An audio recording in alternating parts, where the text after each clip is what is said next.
प्रभु का धन्यवाद हो कि एक बार फिर से हम परमेश्वर की आराधना करने के लिए एक साथ इकट्ठा हैं और आज फिर हम इस आराधना में आप सबका स्वागत करते हैं। और प्रभु आज फिर चाहता है कि हम आत्मा और सच्चाई के साथ उसका भजन करें, उसके सामर्थी नाम को हम एक बार फिर से ऊंचे पर उठाएं। वो आला नाम, श्रेष्ठ नाम, जो सच नामों में श्रेष्ठ है, हम उस नाम को एक बार फिर से मुबारक कहें। सो आइए हम जब उसकी आराधना करने के लिए आ गए हैं, अपने हाथ जोड़ेंगे, अपनी आंखों को बंद करेंगे और प्रार्थना में हम चलेंगे।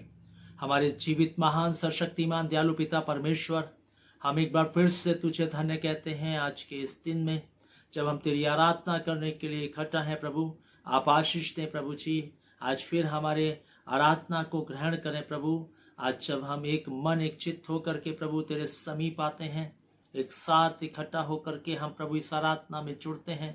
प्रभु होने दे कि आज की आराधना आपकी महिमा का कारण बन सके और ये कलीसिया प्रभु जी अपने जीवन के द्वारा से आपको महिमा दे सके। प्रभु जी हम इस पूरी कलीसिया को और जितने लोग इस आराधना में जुड़ते हैं उन सब भाई बहनों को तेरे हाथों में देते हैं। चाहते हैं प्रभु आज की आराधना हम सब के लिए आशीष का कारण बने और आज की आराधना से प्रभु हम तुझे धन्य कहने वाले हो सकें, हमारी जिंदगियां और तेरे आगमन के लिए तैयार होने वाली हो सकें। प्रभु आप अपने पवित्र आत्मा की सहायता हम सबको प्रदान करें ताकि हम आत्मा और सच्चाई के साथ आपकी भक्ति करें। इस विनती को प्रभु यीशु ख्रीष्ट के नाम से मांगते, आमीन। इससे पहले कि हम आराधना में जाएं, हम जो है गीत को हम सुनेंगे और इसके द्वारा से आज के वचन को सुनने के लिए अपने मनों को हम तैयार करेंगे। आइए हम इस गीत को सुनेंगे और गाएंगे भी।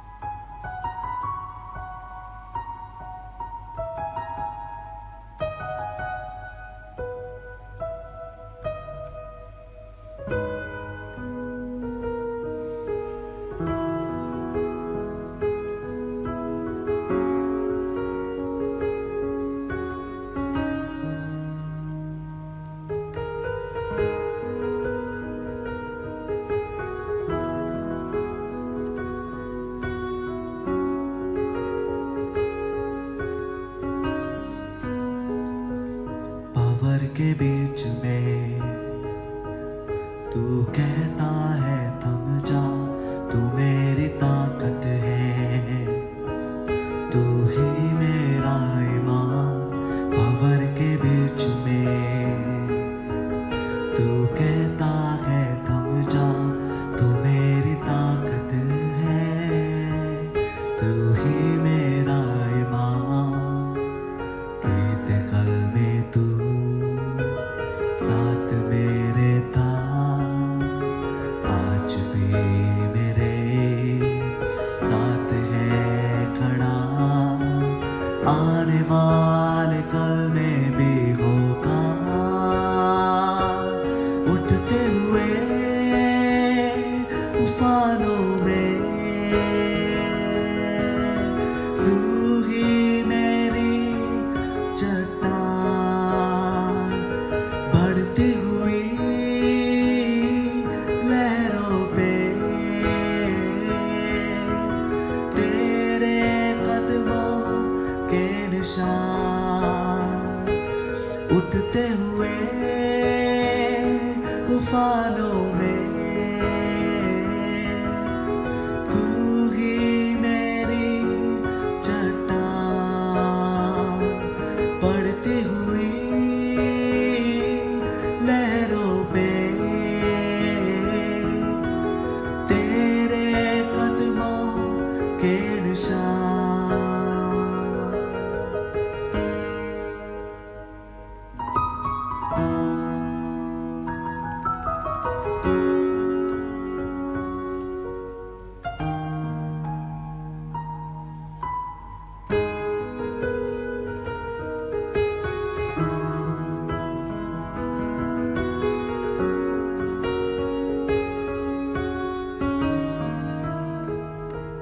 बीमारियों में तू कहता है उठ जा, यहोवा राफा। तू ही मेरी शिफा। बीमारियों में तू कहता है उठ जा, यहोवा राफा। तू ही मेरी शिफा। प्रीत काल में तू साथ मेरे था, आज भी मेरे साथ है खड़ा। आने वाले कल में भी होगा, उठते हुए तूफानों में तू ही मेरी चट्टान। बढ़ती हुई लहरों पे तेरे कदमों के निशान। उठते हुए तूफानों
बीमारी ने तेरा सर झुका, मुझ पर तेरा बस ना चल सका। ऐसा कोई शस्त्र ना अपना जो कर सके मेरा सामना।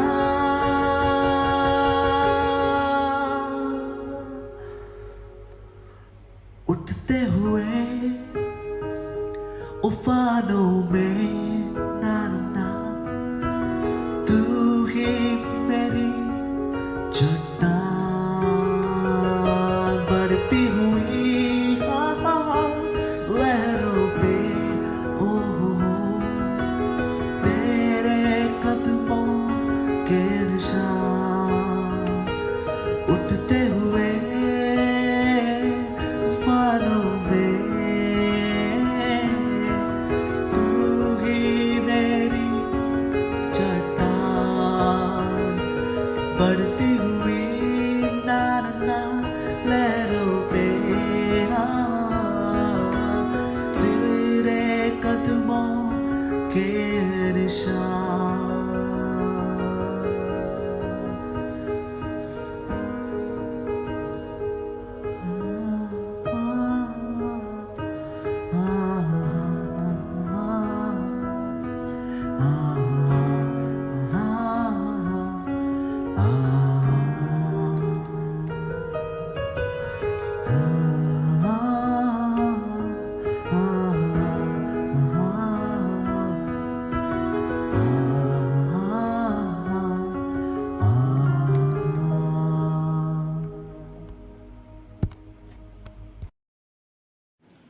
प्रभु का धन्यवाद हो कि एक बार फिर से हम प्रभु के चरणों में हैं और परमेश्वर हमें अपने चरणों के पास लेकर आया कि आज फिर हम परमेश्वर के पवित्र वचनों को एक बार फिर से हम सुन सकें।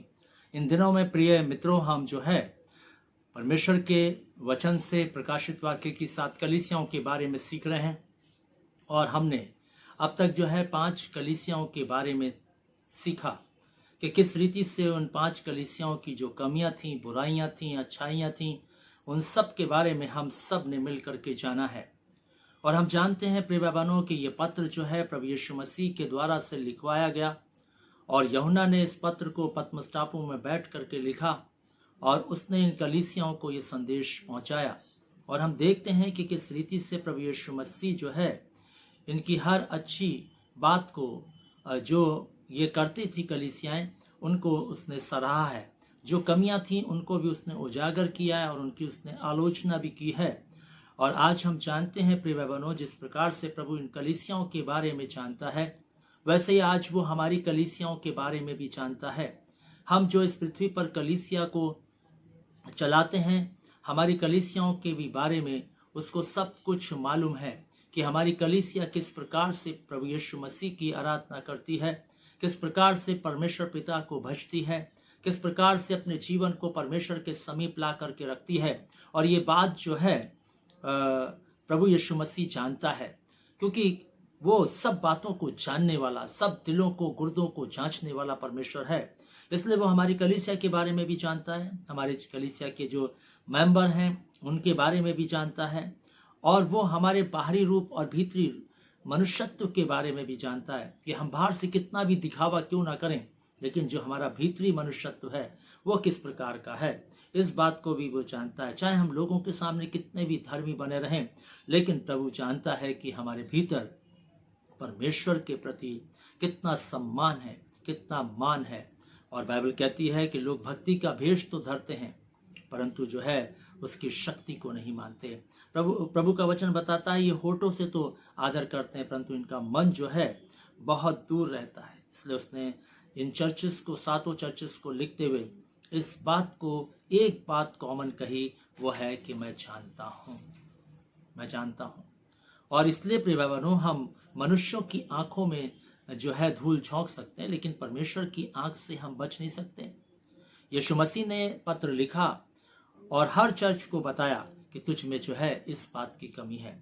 लेकिन 2 चर्च इन 7 कलीसियाओं में ऐसे पाए जाते हैं जिनकी कोई आलोचना प्रभु ने नहीं की, जिसमें कोई कमी उसने नहीं निकाली, जिसमें उसने जो है उनके जीवन को जो है देख करके उनको सराहा और उनसे कुछ बातें आशीष के रूप में देने के लिए कहीं।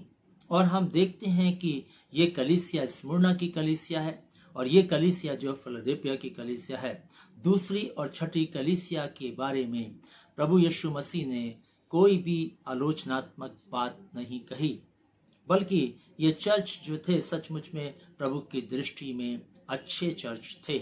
और इसलिए आज हम फिलदेल्फिया की कलीसिया के बारे में बात करेंगे, जो प्रभु की दृष्टि में एक अच्छा चर्च है और जिसको प्रभु पसंद करता है। इस शहर के बारे में, इस चर्च के बारे में हम ज़रूर जानेंगे।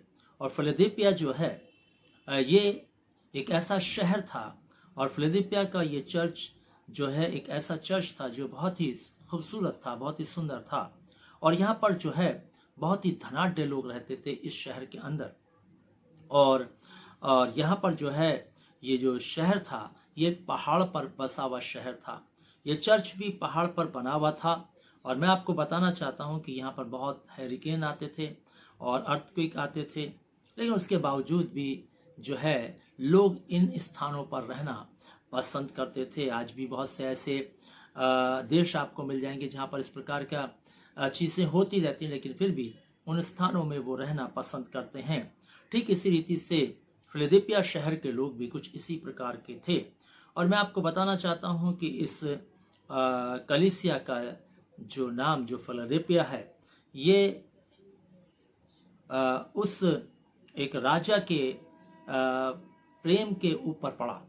और उसकी छोटी सी स्टोरी है जो मैं आपको अभी नहीं बता पाऊंगा क्योंकि हमारे पास तो समय नहीं कि हम इस स्टोरी में जाएं, बल्कि इस फिलदेल्फिया का जो अर्थ है मैं उसको ज़रूर बताऊंगा। और उस अर्थ का अर्थ जो है उसका ये है कि ब्रदरली लव।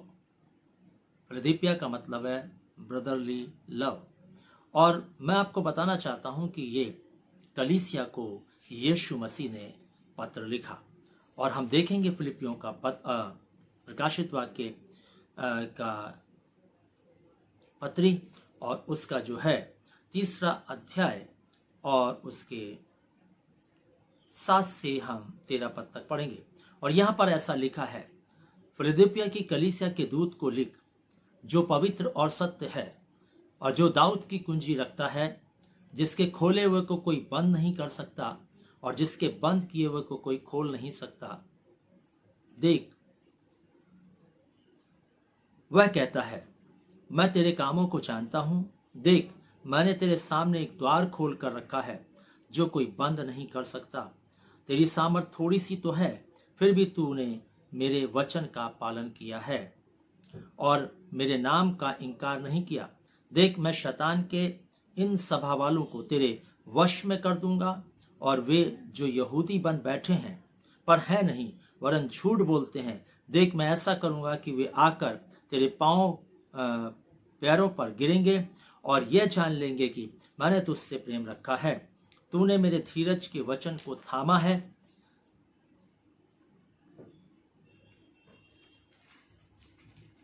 आगे देखेंगे।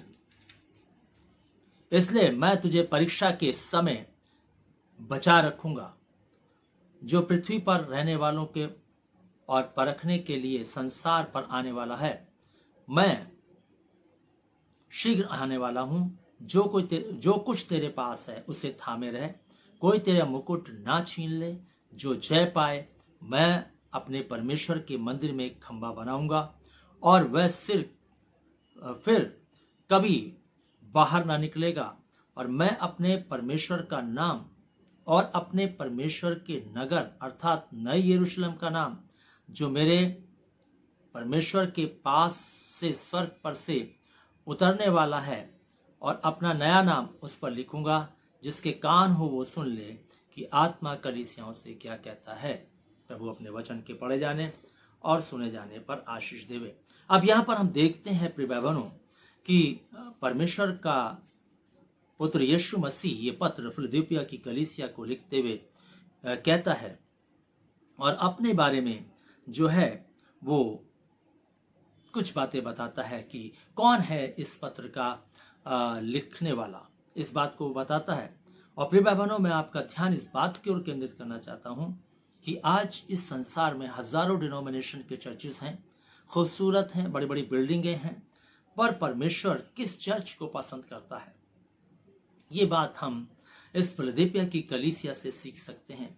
प्रिय भाई बहनों, ना तो वो मेथोडिस्ट, सीएनआई, पेंटिकॉस्टल, ना मेगा चर्चेस, ना सिटी चर्चेस को, परंतु वो जो है उन चर्चेस को पसंद करता है जहां यीशु की आराधना होती है और पवित्र आत्मा को सम्मान दिया जाता है। उन चर्चेस को प्रभु हमारा पसंद करता है। वे बड़ी बड़ी बिल्डिंगों में को पसंद नहीं करता, बल्कि बड़ी बिल्डिंगों में बैठे हुए लोगों के दिलों को वो देखता है, वो उसको खोजता है कि ये जो लोग आकर के इस बड़ी बिल्डिंगों में, खूबसूरत चर्चेस में बैठे हैं, यहाँ पर खूबसूरत म्यूजिक और सब चीजें हैं, यहाँ पर खूबसूरती के साथ इनमें बैठे हुए लोगों का हृदय कितना प्रभु की ओर लगा है, इस बात को वो जरूर देखता है प्रिय भाई बहनों।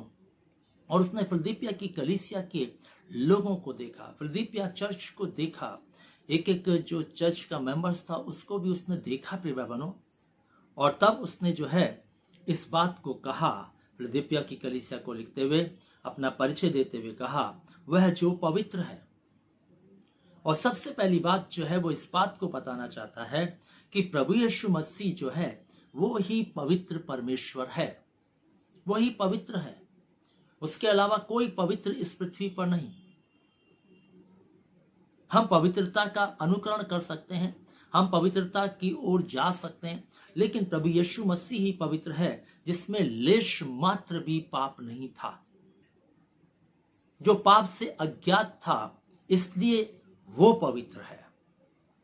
और उस जमाने में जिस समय में प्रभु ने इस पत्र को लिखा है फिलदेल्फिया की कलीसिया के लिए, फिलदेल्फिया में जो है बहुत सारे और भी ईश्वर थे जिनकी उपासना आराधना हुआ करती थी, और लोग जो है उस तरफ भी अपने जीवन को लगाए हुए थे। लेकिन प्रभु यीशु मसीह इस फिलदेल्फिया की कलीसिया को लिखते हुए कहता है कि मैं पवित्र हूं, मैं पवित्र हूं। और आज हम इस बात को अच्छे से समझें प्रिय भाई बहनों, आज इस संसार से जो एक चीज चुरा ली गई है वो है पवित्रता। सब चीजें बरकरार हैं, लेकिन पवित्रता जो है वो जिंदगी से गायब हो गई है, मनुष्य की संसार से गायब हो गई है, और इसको चुरा लिया है। चुरा लिया क्या प्रिय भाई बहनों? शैतान ने इसको चुरा लिया है। और आज अगर हम टेलीविजन खोलें तो हमें अपवित्रता दिखेगी, अगर हम मोबाइल खोलें तो भी हमें उसमें अपवित्रता नजर आएगी, अगर हम सड़कों पर जाएं, बाहर जाएं, मॉल में जाएं, कहीं घूमने के स्थान में जाएं, जहां भी जाएं, हमें अपवित्रता ही अपवित्रता नजर आएगी। जबकि प्रभु यीशु मसीह ने पतरस के पत्र में लिखते हुए कहा, पहला अध्याय उसके 15 पद में, कि मैं जो तुम्हारा बुलाने वाला हूं वो पवित्र हूं, इसलिए तुम भी अपने पूरे चाल चलन में क्या करो, पवित्र बनो। प्रभु जो है अपनी कलीसिया को अपने समान पवित्र देखना चाहता है, क्योंकि प्रिय भाई बहनों इसलिए देखना चाहता है कि हम उसकी दुल्हन होने के लिए जा रहे हैं, और उसकी जब दुल्हन होने के लिए जा रहे हैं, वो हमारा दूल्हा है, तो दुल्हन को भी उतना ही पवित्र होना चाहिए जितना दूल्हा पवित्र है। और प्रभु के बारे में हम एक शब्द भी नहीं बोल सकते कि उसमें लेश मात्र कुछ भी ऐसा है जिसमें हम उसके जीवन पर कुछ जो है कह सकें। ऐसा कुछ भी नहीं है प्रिय भाई, पवित्र बिल्कुल शुद्ध जीवन। इसीलिए तो वो क्रूस पर चढ़ाया गया मनुष्य के पापों के लिए, क्योंकि वो जो है पवित्र था, और प्रभु को पवित्र, निर्दोष, शुद्ध एक बलिदान जब तक मनुष्य का नहीं होगा मनुष्य के प्रति, तब तक मनुष्य के पापों से छुटकारा नहीं। इसलिए प्रभु खुद इस पृथ्वी पर आया, मनुष्य बना, और यीशु मसीह के रूप में मनुष्य होकर के उसने अपने जीवन का बलिदान दिया, क्योंकि वो पवित्र था।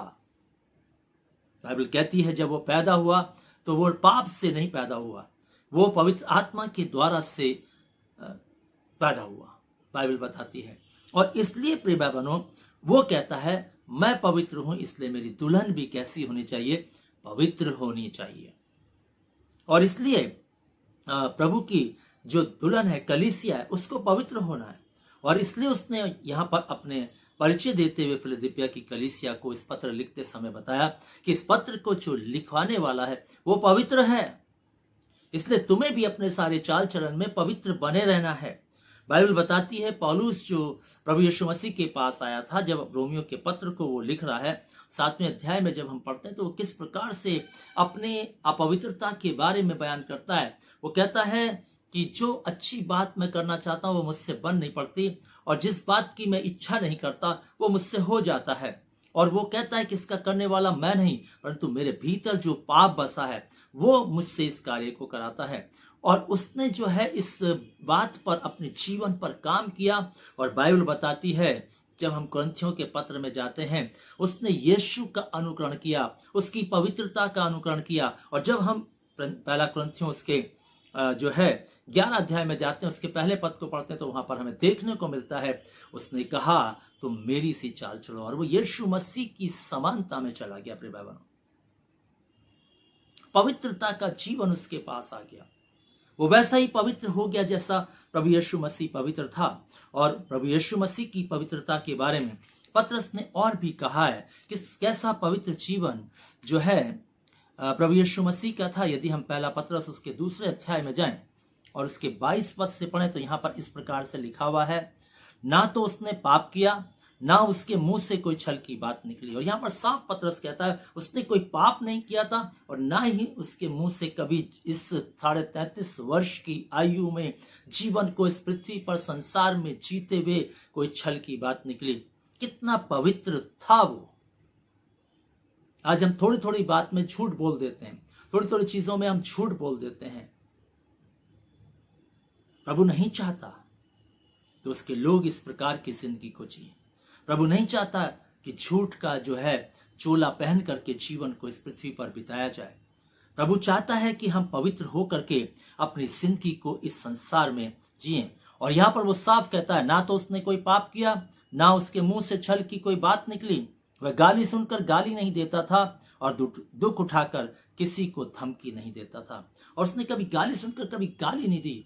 आज अगर हमारी जिंदगी में कुछ ऐसा हो तो हम कुछ भी कर गुजरेंगे, भले हम यीशु मसीह के बहुत अच्छे भक्तों विश्वासी हों, कुछ भी क्यों ना हो, हम यीशु मसीह की तरह अपनी जिंदगी को सच्चे न्याय के हाथ में नहीं सौंपेंगे। और इसलिए परमेश्वर का वचन आज हमें बताना चाहता है कि वो इस पत्र को लिख रहा है फिलदिपिया की कलीसिया को, और आज हमारी कलीसिया से भी बात कर रहा है। वो चाहता है कि वो जो पवित्र है हम भी वैसे ही पवित्र बने। हमें भी उसी पवित्रता में अपनी जिंदगी को रखना है, क्योंकि वो अपने वचन में लिखते हुए कहता मत्ती सुसमाचार के 5वें अध्याय में, धन्य हुए जिनके मन शुद्ध हैं क्योंकि वे परमेश्वर को देखेंगे। और बाइबल में इब्रानियों के पत्र उसके 12 के 14 में जाएंगे तो वहां लिखा है, बिना पवित्रता के खोजी हुए हम परमेश्वर को देख नहीं सकते। और इसलिए पवित्रता का होना बहुत जरूरी है जीवन में। पवित्र बनना बहुत जरूरी है अपने जीवन में। अपनी जिंदगी से झूठ को निकालना है। छोटा सा झूठ, जैसा भी झूठ, उसको दूर करें। हम कोशिश करें प्रिय बहनों, लगातार कोशिश करें, काम करें। पौलुस ने काम किया, एक दिन यीशु की तरह कहने लगा मेरी सी चाल चलो। प्रभु यीशु मसीह की तरह नहीं, मेरी सी चाल चलो। इसलिए प्रिय बहनों, आज भी समय है, थोड़ा समय है, लेकिन इस पर जब हम अपने जीवन पर काम करेंगे तो एक दिन हम कामयाब हो जाएंगे। सिर्फ हमें अपने जीवन पर काम करने की जरूरत है, अपने जीवन की कमियों पर काम करने की जरूरत है, अपने जीवन की बुराइयों पर काम करने की जरूरत है, अपने जीवन के झूठ पर काम करने की जरूरत है, अपने जीवन के छल पर काम करने की जरूरत है। हमें जरूरत है अपने जीवन पर काम करने की, क्योंकि जब हमारा पिता झूठ नहीं बोलता, हमें भी झूठ नहीं बोलना है। प्रिय बहनों, हर क्षण हमें प्रयास करना है, कोशिश करनी है। अगर आज सीख रहे हैं तो आज ही से करें। हमें कोशिश करनी ताकि हम सच्चाई के मार्ग पर चल करके हम यीशु मसीह के राज्य में पहुंच सकें। और यीशु मसीह ने कहा मार्ग, सत्य और जीवन में हूं। इसलिए हमें उस सत्य को, उस सच्चाई को अपनी जिंदगी में जो है अपना करके जीवन को आगे बढ़ाना है प्रिय बहनों।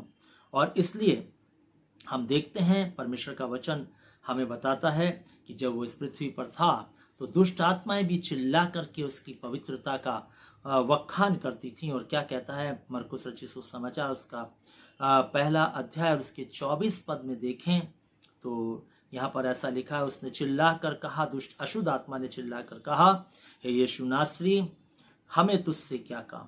क्या तू हमें नष्ट करने आया है? मैं जानता हूं कि तू कौन है, परमेश्वर का पवित्र जन। और यहाँ पर दुष्ट आत्माएं भी उसकी पवित्रता के बारे में व्याख्या करती थी, प्रिय भाई बहनों, बखान करती थी उसकी पवित्रता का। और इसलिए प्रभु आज भी हमसे बात कर रहा है, इसलिए प्रभु आज भी हमसे कहना चाहता है, इसलिए प्रभु आज भी हमें सिखाना चाहता है, प्रिय भाई बहनों, कि हम अपने जीवन में परमेश्वर की उस पवित्रता को धारण करें। दूसरी बात जब अपने बारे में वो कहता है जो सत्य है।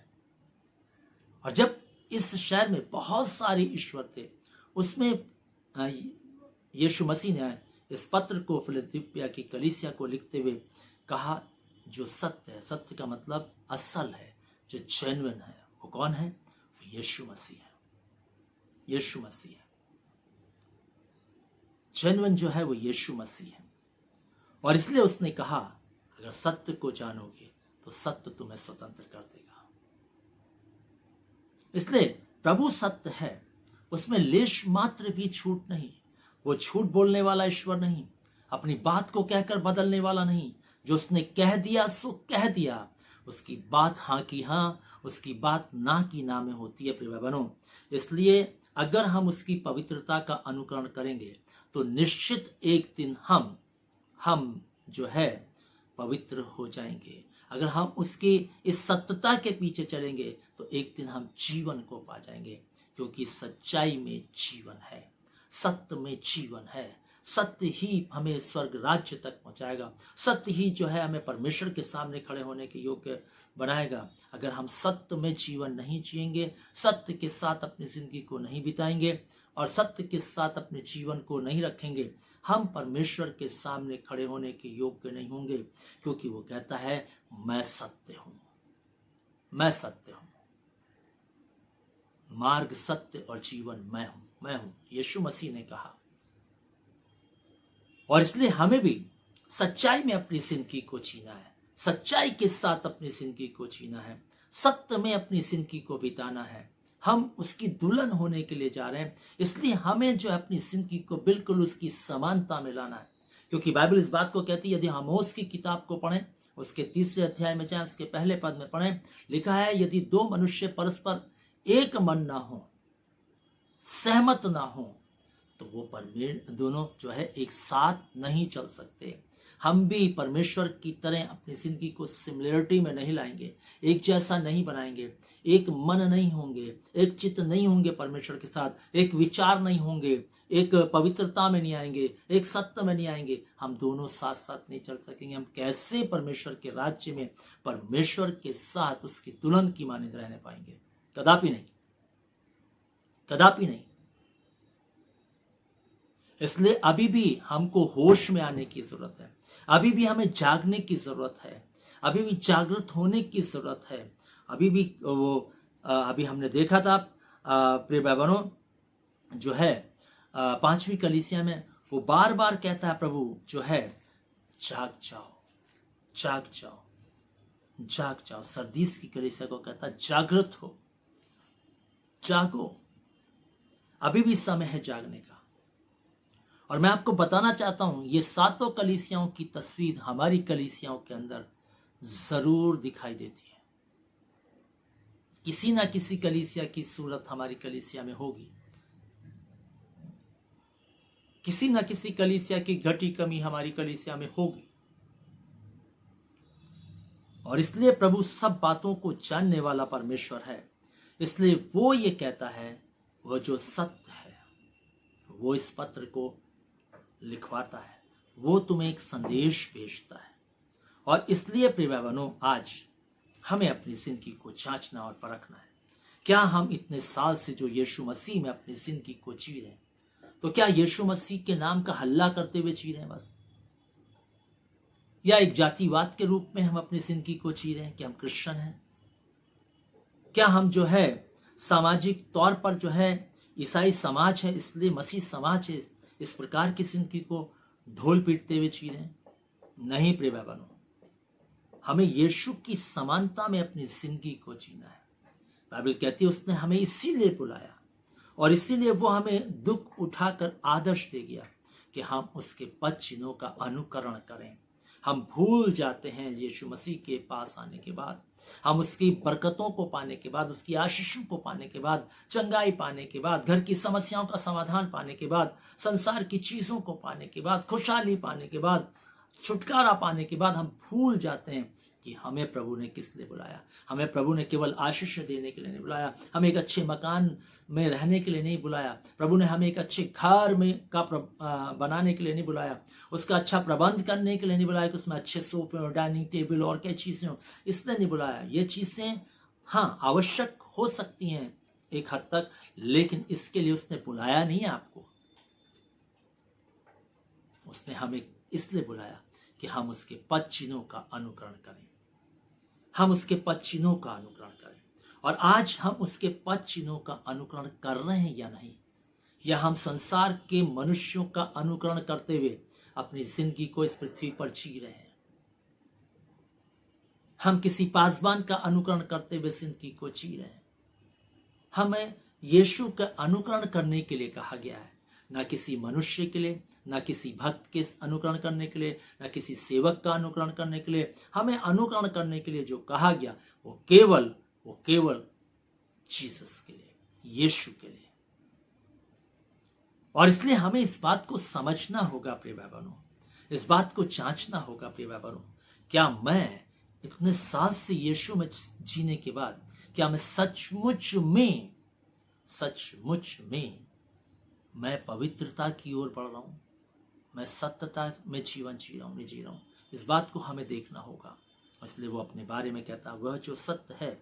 और तीसरी बात जो वो अपने विषय में कहता है, जो दाऊद की कुंजी रखता है। किसकी कुंजी रखता है? दाऊद की। और दाऊद की कुंजी अर्थात चाबी उसके पास है, अधिकार है उसके पास। चाबी होने का मतलब अधिकार है उसके पास। और यीशु मसीह ने इस पृथ्वी पर रहता, मुझे अधिकार है कि मैं अपने प्राणों को दे सकूं और अपने प्राणों को वापस ले सकूं। मुझे अधिकार है। उसे अधिकार था पापों की क्षमा करने का, अधिकार था। इसलिए उसने उस व्यक्ति को जो लकवे का मारा था और चरपाई पर उठा करके लाया गया था, उसने उससे कहा अपनी खाट उठा और चला जा। 38 वर्ष के रोगी को जो कि चंगाई की आशा में पड़ा हुआ था बैतसैदा के कुंड पर, यीशु ने कहा उठ, अपनी खाट उठा और चला जा। और वो तुरंत अपनी खाट उठाकर चला गया। अधिकार, उसके पास अधिकार था। दुष्टात्माओं पर अधिकार था, चंगाई पर अधिकार था, बीमारियों पर अधिकार था, मृतकों पर अधिकार था, सब चीजों पर उसका अधिकार था, क्योंकि उसने कहा भी है स्वर्ग और पृथ्वी का सारा अधिकार मुझे दिया गया है। प्रिय बाबानो, मत बोलो, उसके पास स्वर्ग का भी अधिकार है और पृथ्वी का भी अधिकार है, क्योंकि उसके पास दाऊद की कुंजी है। क्या कहता है यशाया? आइए देखिए, समझिए इस बात को। 22 अध्याय उसके 22 पद से मैं पढ़ूंगा। यशाया की किताब उसका 22 अध्याय लिखा हुआ है, मैं दाऊद के घराने की कुंजी उसके कांधे पर रखूंगा और वह खोलेगा और कोई बंद ना कर सकेगा, वह बंद करेगा कोई खोल ना सकेगा। और यहाँ पर साफ प्रभु यीशु मसीह के विषय में कहा गया कि वो दाऊद के घराने की कुंजी रखेगा। और यहाँ पर प्रभु यीशु मसीह साफ बोलते हैं कि वो तुमसे कहता है, वो तुमसे बोलता है जिसके पास दाऊद की कुंजी है, दाऊद की कुंजी रखता है, वो कहता है तुमसे, जो दाऊद की कुंजी रखता है। अधिकार उसके पास अधिकार है, क्योंकि उसके पास चाबियां हैं। उसके पास खुशी की चाबी है, उसके पास समृद्धि की चाबी है, उसके पास जो है सुरक्षा की हमारी चाबी है, उसके पास उद्धार की हमारे लिए चाबी है, उसके पास जो है स्वर्ग राज्य के लिए हमारे लिए चाबी है। उसके पास चाबी है, उसके पास चाबी है प्रिय भगवान, उसके पास चाबी है। अगर वो चाबी खुशियों की लगा देगा, खोल देगा, तो खुशियां ही खुशियां बरसेंगी। अगर वो समृद्धि की चाबी खोल देगा तो प्रॉस्पेरिटी हमारी जिंदगी में आ जाएगी, समृद्धि आ जाएगी, खुशहाली आ जाएगी, संपन्नता आ जाएगी। अगर वो चाबी लगा देगा उद्धार की, तो हमारा उद्धार हो जाएगा, क्योंकि उसके पास दाऊद की कुंजी है। और इसलिए प्रिय भाई बहनों, जिसके पास दाऊद की कुंजी है, जिसके पास जो है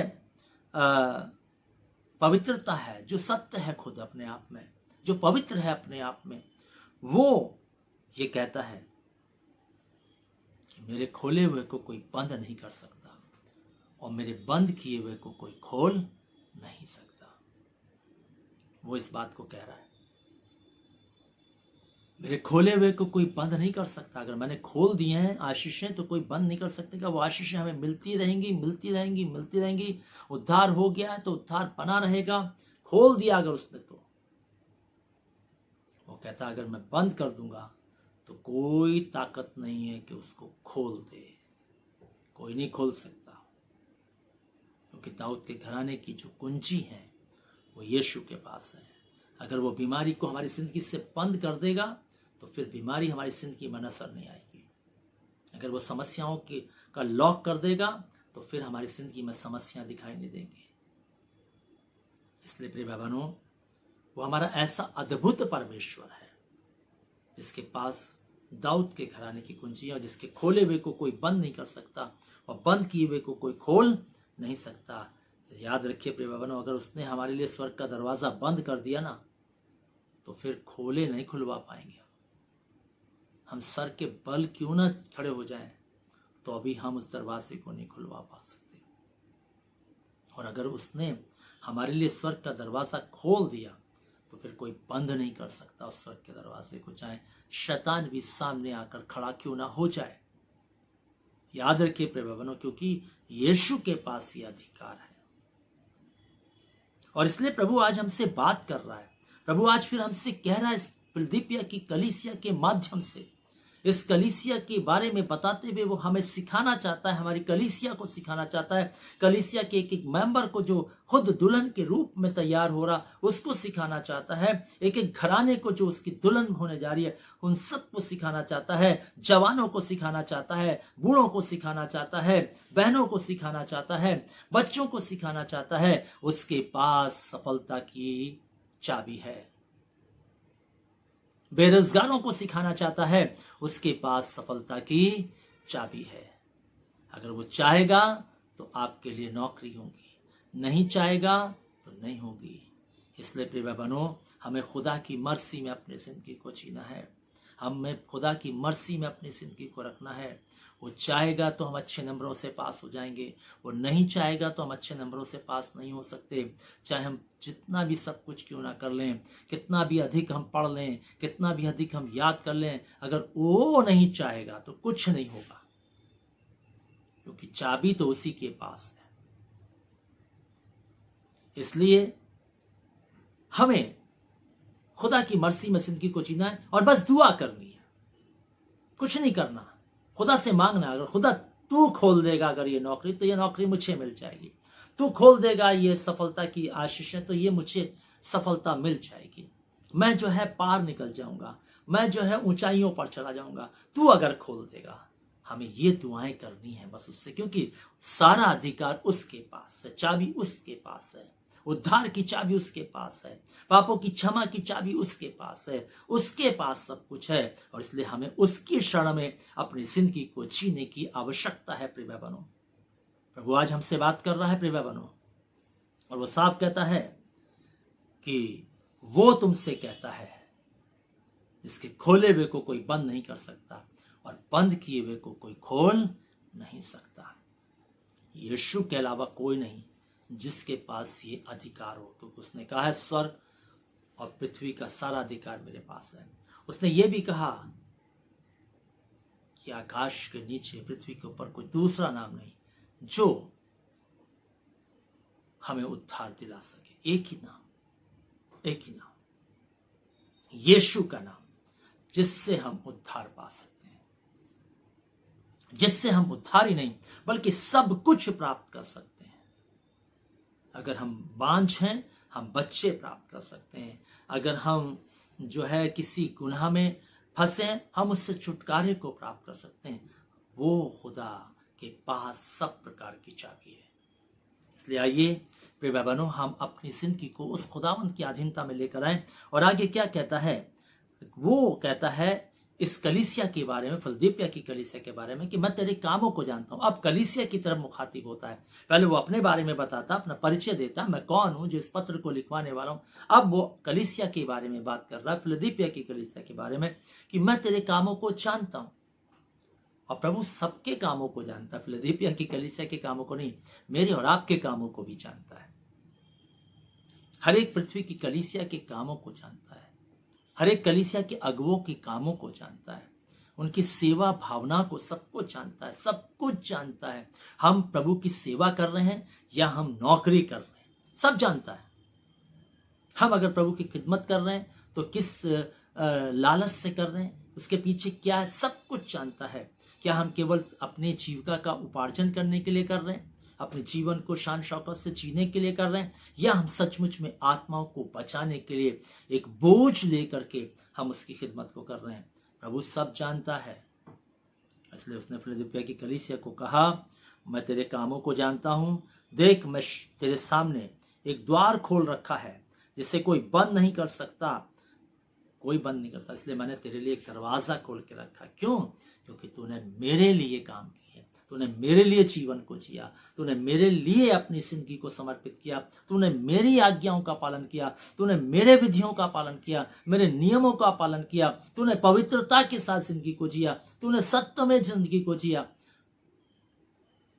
इसलिए तेरे लिए एक दरवाजा खुला है। ऐसे लोगों के लिए दरवाजा खुला है जो पवित्रता के साथ जिंदगी को जीते हैं, जो सत्य में जिंदगी को जीते हैं, जो प्रभु के अधिकार के नीचे अपनी जिंदगी को जीते हैं, उसकी आज्ञाओं में अपनी जिंदगी को जीते हैं। उनके लिए एक दरवाजा खुला। और यहां पर उसने कहा तेरे लिए एक दरवाजा खुला है। और आगे इस कलीसिया के बारे में जो दूसरी बात कही वो ये कही कि तेरी सामर्थ थोड़ी है तो भी तुमने मेरे वचन का पालन किया। मतलब तू बहुत बलवंत नहीं है, बहुत सामर्थी नहीं, आत्मिक रीति से मतलब तू बहुत बलवंत हो, सामर्थी हो, लेकिन जो भी है तू थोड़ी सामर्थ रही, लेकिन थोड़े में ही तूने जो है अपनी जिंदगी को मेरे साथ जिया। थोड़ी ताकत के साथ ही तूने मेरी जिंदगी को अपने लिए नहीं मेरे लिए जिया। थोड़ी सामर्थ में आज हम सोचते हैं सक्षम हो जाएंगे तब हम ऐसा प्रभु के लिए करेंगे, हम सामर्थ्य हो जाएंगे तब प्रभु के लिए ऐसा करेंगे, जब प्रभु हमें इतना दे देगा तब हम प्रभु के लिए ऐसा करेंगे, जब प्रभु हमें ज्यादा देगा तब हम प्रभु के लिए देंगे। अभी प्रभु हमें कम दे रहा है इसलिए हम प्रभु के लिए कुछ नहीं कर सकते। नहीं प्रिय बहनों, इस कलीसिया के बारे में प्रभु बोलता है थोड़ी सामर्थ में भी तूने जो है मेरे साथ अपनी जिंदगी को जिया। और कहता है तीसरी बात, तूने मेरे वचन का पालन किया। थोड़ी सामर्थ रखने के बावजूद भी तूने मेरे वचन का पालन किया। और मैं आपको बताना चाहता हूं प्रिय बहनों कि जहां पर ये फिलदिलफिया की कलीसिया थी वहां पर जो है कैसर बादशाह की जो है साल में एक बार उपासना होती थी और उसको दंडवत किया जाता था। लेकिन इस कलीसिया ने अपने मन में ठान लिया था हम दंडवत नहीं करेंगे, हम मर जाएंगे प्रभु यीशु मसीह के नाम की खातिर, लेकिन हम दंडवत नहीं करेंगे। उन्होंने सचमुच में परमेश्वर के वचन का पालन किया कि तू मुझे छोड़ और दूसरे को ईश्वर करके मत मानना। पालन किया इन्होंने। प्रभु खुश है इनसे, इस बात से कि इन्होंने अपनी जिंदगी को थोड़ी सामर्थ्य के बावजूद इन्होंने वचन के अनुसार अपनी जिंदगी को जिया। आज हमारे पास थोड़ी है तब भी तो नहीं जी पा रहे, ज्यादा हो जाएगी तो क्या जी लेंगे? जब थोड़े में हम विश्वास योग्य नहीं तो ज्यादा में क्या हम विश्वास योग्य होंगे? कदापि नहीं प्रिय बहनों। प्रभु ने अपने वचन में जब तोड़े बांटे तो उसने कहा तू थोड़े में विश्वास योग्य रहा, इसलिए अब तू बहुत सी चीजों का अधिकारी। और पहले थोड़े में तो विश्वास योग्य बनो, थोड़े में तो विश्वास योग्यता को अपनी जिंदगी के अंदर लाओ, थोड़े में तो विश्वास योग्यता को तुम अपनी जिंदगी के अंदर ला करके दिखाओ। और इसलिए प्रभु आज हमसे बात कर रहा है प्रिय भाई बहनों। प्रभु आज फिर हमसे बोल रहा है प्रिय भाई बहनों। आज जो है हम थोड़ा कमाते, क्या प्रभु को कैसे दें, कहां से दें, है ना। हम तमाम बातें करके प्रभु को टाल देते हैं।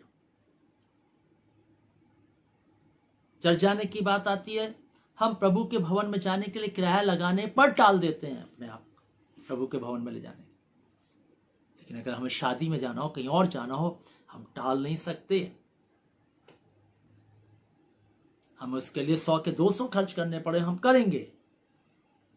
लेकिन जब प्रभु को करने की बात आएगी तो हम टाल देते हैं। वो कहता है, तेरी सामर्थ थोड़ी थी लेकिन फिर भी तूने मेरे वचन का पालन किया। विश्वास योग्यता। आज हम अपनी विश्वास योग्यता को प्रभु के समक्ष प्रकट ही नहीं कर पाए प्रिय भाई बहनों। आज हम अपनी विश्वास योग्यता को प्रभु के सामने दिखा नहीं पाए। प्रभु आज भी हमसे बात कर रहा है प्रिय भाई बहनों, क्योंकि प्रभु के राज्य में विश्वास योग्य जाएंगे। और ये विश्वास योग्य कलीसिया थी जिसके लिए उसने कहा कि मैंने तेरे लिए एक दरवाजा खोल के रखा है। यह विश्वास योग्य कलीसिया थी, ये वचन का पालन करने वाली कलीसिया थी। इसने कमी में भी प्रभु के लिए अपनी जिंदगी को जिया, कमी के साथ भी प्रभु के साथ एकदम जैसा प्रभु चाहता था वैसी जिंदगी को इन्होंने बिताया। आज हमारी जिंदगी में ऐसा नहीं है प्रिय बहनों। आज हमारा सोचना कुछ अलग सा है, हमारा बोलना कुछ अलग सा है, लेकिन प्रभु आज हमसे बात कर रहा है। अगर अभी भी हम नहीं चेतेंगे तो कब चेतेंगे? कौन सी कलीसिया जाएगी? फिलदेल्फिया की कलीसिया प्रभु के आगमन में जब प्रभु आएगा तो उठाई जाएगी। प्रभु की कलीसिया, फिलदेल्फिया जैसी कलीसिया जब होगी तो उठाई जाएगी, जिसने थोड़े से में विश्वास योग्यता दिखाई, जिसने परमेश्वर के वचन का पालन करते हुए अपनी जिंदगी को जिया। और आगे लिखता है, और मेरे नाम का इंकार नहीं किया। कहीं भी मेरे नाम का इंकार नहीं किया। हर जगह मेरे नाम को लेकर डटे रहे तुम लोग। कहीं भी तुमने जो है मेरे नाम को नीचा नहीं किया, छोटा नहीं किया। तुमने अपनी जिंदगी को सचमुच में मेरे नाम की महिमा के लिए जिया। प्रभु का वचन कहता है कि यदि हम मनुष्यों के सामने उसे मान लेंगे तो मैं भी अपने स्वर्गीय पिता के सामने उन्हें मान लूंगा। यदि तुम मनुष्यों के सामने मेरा इंकार करोगे तो मैं भी तुम्हारा इंकार कर दूंगा। और आज हम अपने कामों के द्वारा से प्रिय बहनों प्रभु यीशु मसीह का इंकार करते हैं। अपने जीवन की चाल चलन के द्वारा से हम प्रभु यीशु मसीह का इंकार करते हैं। हम अपनी बोली और भाषा से प्रभु यीशु मसीह का इंकार करते हैं। हम अपनी सोच से प्रभु यीशु मसीह का इंकार करते हैं। कितनी बातों से हम इंकार करते हैं प्रिय बहनों। उसके विधि और नियमों का पालन करने से हम ना करके हम उसका इंकार करते हैं। हम इंकार करते हैं प्रिय बहनों। कितनी बातों से हम इंकार करते हैं। और कहता, जो मुझे मनुष्यों के सामने मान लेगा, जो मनुष्यों के सामने मेरी महिमा करेगा, जो मनुष्यों के सामने मुझे आदर देगा, जो मनुष्यों के सामने मुझे महिमा देगा, मैं स्वर्गीय पिता के सामने उसको महिमा दूंगा। मैं उसका आदर करूंगा, मैं उसका सम्मान करूंगा, मैं उसे ऊंचे पर उठाऊंगा, मैं उसको अपने राज्य में लूंगा। याद रखिए प्रिय बहनों, प्रभु आज भी हमसे बात कर रहा है, सिखा रहा है, बोल रहा है, बता रहा है। प्रिय बहनों, आइए अपनी जिंदगी को हम प्रभु के लिए ठीक करें, अपने जीवन को प्रभु के साथ जीने के लिए ठीक करें, ताकि हमारी जिंदगी प्रभु के साथ ठीक से चल सके और हम एक ऐसी कलीसिया बन सकें जिसमें ये 4 खूबियां थीं। पहली खूबी कि वो प्रभु के लिए हर कार्य को करने के लिए तत्पर थे। दूसरी खूबी उनकी जिंदगी में दिखती है कि थोड़ी सी सामर्थ है लेकिन फिर भी विश्वास योग्यता प्रभु के प्रति है। और तीसरी खूबी जो है इस कलीसिया के अंदर जो नजर आती है वो नजर आती है परमेश्वर के वचन के पालन करने की, कि वो अक्षर ब अक्षर परमेश्वर के वचन का पालन करने वाले लोग थे। चौथी खूबी इनके अंदर नजर आती है कि इन्होंने कभी भी अपनी जिंदगी के द्वारा से परमेश्वर का इंकार नहीं किया, ना अपने कामों से, ना अपने चाल चलन से, ना अपने जीवन शैली से, ना अपनी सोच से, किसी बात से भी इन्होंने परमेश्वर का इंकार नहीं किया। और हम पांचवी बात इनकी जिंदगी में देखते हैं, पवित्रता का जिंदगी इन्होंने जिया। सत्य में छठवीं बात हम देखते हैं, सत्य में इन्होंने अपनी जिंदगी को जिया। और सातवीं बात हम इस कलीसिया के अंदर देखते हैं, उसने अपने जीवन को प्रभु के अधिकार में, अधीनता में अपनी जिंदगी को जिया। आज हमारी जिंदगी की दशा क्या है? आज हमारी कलीसियाओं का हाल क्या है प्रिय बहनों? आज हमें देखना है प्रिय बहनों, हमारी कलीसिया किस रीति से जो है इस पृथ्वी पर चल रही है, किस रीति से जीवन को जी रही है। हर एक अगुवे को इसका मूल्यांकन करने की आवश्यकता है, मुझे भी इसका मूल्यांकन करने की आवश्यकता है। हर एक जो है कलीसिया के मेंबर को अपने जीवन का मूल्यांकन करने की आवश्यकता है। क्या ये 7 बातें मेरी जिंदगी के अंदर हैं? क्या मैं पवित्रता से जिंदगी को जी रहा हूं? क्या मैं सत्य में जिंदगी को जी रहा हूं? क्या प्रभु की अधीनता में अपनी जिंदगी को जी रहा हूं? क्या मैं उसके लिए काम करते हुए अपनी जिंदगी को जी रहा हूं? क्या मैं सचमुच में जो है उसके प्रति विश्वास योग्यता का जिंदगी को जी रहा हूं? क्या सचमुच में मैं उसके वचन का पालन अक्षर बा अक्षर करते हुए जी रहा हूं? क्या मैं सचमुच में उसका इंकार तो नहीं कर रहा? हमें इन सब बातों को देखते हुए जिंदगी को जीने की आवश्यकता है। इसलिए प्रिय बहनों, आज भी प्रभु हमसे बात कर रहा है, आज भी हमसे प्रभु कह रहा है और कहता है कि अगर तुमने इस प्रकार की जिंदगी को जिया है तो कहता है, देख मैं शैतान के उन सभा वालों को तेरे वश में कर दूंगा। 9वां पद, जो यहूदी बन बैठे हैं पर है नहीं, झूठ बोलते हैं, देख मैं ऐसा करूंगा कि वे आकर तेरे पांवों पर गिरेंगे। और कहता है जो झूठ बोलने वाले सब लोग तेरे पांवों पर गिरेंगे, सब तेरे अधीनता में आ जाएंगे। शैतान के सारे झूठ बोलने वाले लोग वो तुझसे क्या करेंगे? दूसरे शब्दों में घबराएंगे। मैं ऐसा कहना चाहता हूं। आगे कहता है, वे जान लेंगे कि मैंने तुझसे प्रेम रखा है।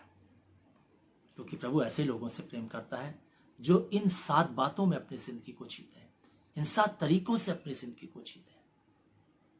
आगे कहता है 10वां पद, तूने मेरे धीरज के वचन को थामा है। और तूने धीरज के साथ मेरे वचन को क्या कर रखा है? थाम कर रखा। तो धीरज धरे हुए है। और प्रभु ने भी कहा जो धीरज धरेगा उसी का उद्धार होगा, जो अंत तक धीरज धरेगा उसी का उद्धार होगा। धीरज बहुत जरूरी है प्रिय बहनों। मसीह जीवन का जो मूल जीवन को बिताने के लिए हमें चाहिए वो है धीरज। अगर मसीह जीवन हम जीना चाहते हैं तो धीरज के बिना हम जी नहीं पाएंगे, मसीह जीवन नहीं जी पाएंगे। हम मसीह जीवन नहीं जी पाएंगे धीरज के बिना। याद रखिए प्रिय बहनों, धीरज चाहिए। और धीरज जब होगा तभी हम उसके वचन को थामे रखेंगे। और आगे कहता है, अगर तुम ऐसा करते रहोगे तो मैं तुम्हें हर परीक्षा से बचाऊंगा। प्रभु की ये प्रतिज्ञा है, प्रभु का ये वाचा है, प्रभु की आशीष हमारे जीवन के लिए आएगी कि वो हमें बचाएगा और हमें जो है अपने यहाँ मंदिर में एक खंबे के रूप में बनाकर रखेगा और उस पर हम अपना नाम लिख देगा, ये मेरा है, नाम लिख देगा।